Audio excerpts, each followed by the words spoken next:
మనం అప్పుడప్పుడు న్యూస్లో చూస్తూ ఉంటాం, ఫ్రెషర్కి డేటా సైన్స్, ఆర్టిఫిషియల్ ఇంటెలిజెన్స్ లాంటి సబ్జెక్ట్స్లో అబోవ్ 1 crore ప్యాకేజ్ ఇచ్చి హైర్ చేస్తున్నాయి కంపెనీస్ అని. అంటే రేర్ ఎగ్జాంపుల్స్ అవి, బట్ చాలా వరకు మన యూనివర్సిటీ, టాప్ యూనివర్సిటీస్ వాళ్ళు పెడుతూ ఉంటారు. మా దగ్గర 1.2 CR ఐఐటీలో వస్తూ ఉంటాయి. సో అసలు ఒక డేటా సైంటిస్ట్కి 1 CR అబోవ్ ప్యాకేజ్ ఎందుకు ఇస్తున్నాయి కంపెనీస్? ఒక ఎగ్జాంపుల్ చూద్దాం మనం. ఆశిష్ అనే అతను ప్రజెంట్ గూగుల్ డీప్ మైండ్లో వర్క్ చేస్తున్నాడు. Senior research data scientist, IIT బాంబేలో చదివాడు. అలాగే CMU యూనివర్సిటీలో PhD చేశాడు ఇతను. సో ఇతను ప్రపంచంలోనే అత్యుత్తమ AI కాన్ఫరెన్సెస్లో రీసెర్చ్ పేపర్స్ పబ్లిష్ చేశాడు. ఇతను ట్రాన్స్ఫార్మర్ ఆర్కిటెక్చర్ని ఎఫిషియెంట్గా చేసే పద్ధతిని కనుక్కున్నాడు. ఇది గూగుల్ యొక్క ప్రొడక్షన్ మోడల్స్లో డైరెక్ట్గా యూజ్ అయింది. సో గూగుల్స్ టీమ్ దీన్ని చేయడానికి 2 years ట్రై చేసింది, బట్ ఇతను 6 monthsలోనే కంప్లీట్ చేశాడు. ఇతనికి basic package 55 lakhs, ESOP 65 lakhs per year. అంటే టోటల్ 1.2 CR ప్యాకేజ్తో మోడల్ బిల్డ్ చేయడానికి కాకుండా, సో డైరెక్ట్గా అంటే ఆ ఎంటిటీ మొత్తాన్ని మూవ్ చేయడానికి, ఇంకా నెక్స్ట్ లెవెల్లో తీసుకెళ్ళడానికి గూగుల్ డీప్ మైండ్ హైర్ చేయడం జరిగింది. సో అసలు ఫస్ట్ ఆఫ్ ఆల్ ఈ 1 CR ప్యాకేజ్లు ఇవ్వాలి అంటే ఎలాంటి మైండ్ సెట్ ఉండాలి? So first problem solving mind set కావాలి. అంటే వాళ్ళు చూసేది ఏంటంటే, కంపెనీస్ గూగుల్ కానీ, యాంథ్రోపిక్ కానీ, లేకపోతే మైక్రోసాఫ్ట్ కానీ, వీళ్ళు చూసేది ఏంటంటే టూల్ యూజర్స్ కాదు, వీళ్ళు ప్రాబ్లమ్కి సొల్యూషన్ ఇవ్వగలగాలి.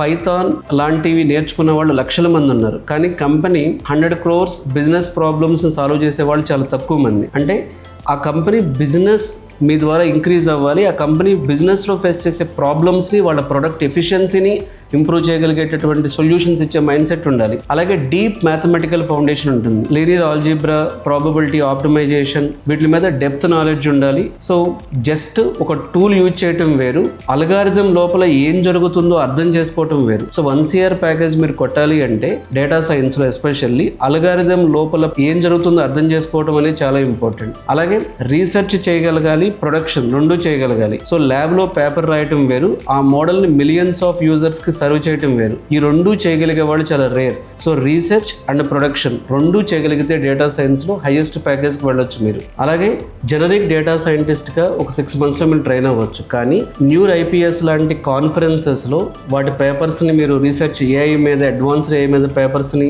సబ్మిట్ చేయటం, అలా చేసిన వ్యక్తిని ట్రైనింగ్తో రీప్లేస్ చేయలేరు. కాబట్టి కంపెనీ crore ప్యాకేజ్ అని, 1 CR ప్యాకేజ్ అని ఇస్తుంది. అలాగే చాలామంది అనుకున్నట్లుగా అందరికీ 1 CR ప్యాకేజ్ ఉండదు. ESOPs అంటారు. సో 50 to 60 lakhs ప్యాకేజ్ ఉంటుంది. So ESOPs, bonus, so variable pay లాంటివన్నీ కలిపి 1 CR దాటుతుంది. ఇది రేర్ టాలెంట్, అందరికీ రాదు. బట్ మీకు ఖచ్చితంగా deep mathematics, so linear algebra, calculus, probability fundamentals చాలా డీప్గా తెలిసి ఉండాలి. Research papers, NeurIPS IPS, ICML, CVPR లాంటి ఇంటర్నేషనల్ AI కాన్ఫరెన్సెస్లో మీరు సబ్మిట్ చేసిన పేపర్స్ని పబ్లిష్ చేయటం, దాని ద్వారా ప్రపంచానికి మీ data science or artificial intelligence థింకింగ్ని చూపించగలగటం. అలాగే ప్రొడక్షన్ ML అంటే PyTorch internals, distributed training, so Jupyter notebook ఇట్లాంటి టూల్స్ మాత్రమే కాకుండా, సో మీరు ఒక అడ్వాన్స్డ్ మెషిన్ లెర్నింగ్ అల్గారిథమ్స్ని అర్థం చేసుకోగలగటం. అలాగే బిజినెస్ ఇంపాక్ట్, సో 94% యాక్యురసీ కాదు, నా మోడల్ 20 crores సేవ్ చేసింది, లేకపోతే నా మోడల్ వల్ల ఇంత బెనిఫిట్ జరిగింది, ఇన్ని బగ్స్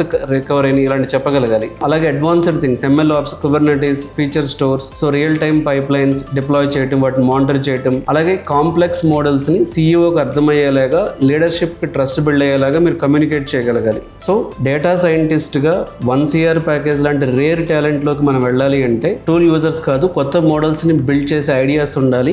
పైన బ్రెడ్త్ లెవెల్లో చాలా టాపిక్స్ తెలుసుకోవడం కాదు, డెప్త్ అంటే 10 tools తెలిసిన వాళ్ళకి 10 lakhs ప్యాకేజ్ చేస్తారు.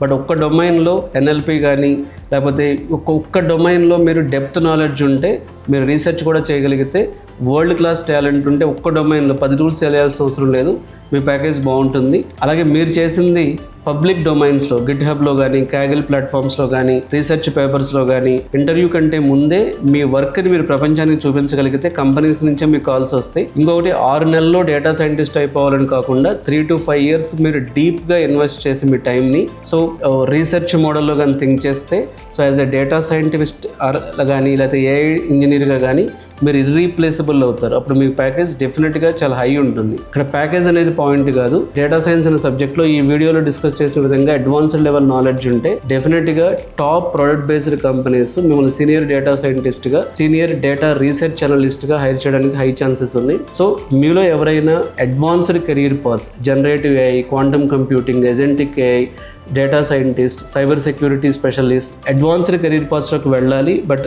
ఎలా ప్రిపేర్ అవ్వాలని కన్ఫ్యూజన్ ఉంటే ఈ వీడియోలో ఇచ్చిన నెంబర్ కాల్ చేసి నా అపాయింట్మెంట్ తీసుకుని డిస్కస్ చేయండి. Thank you.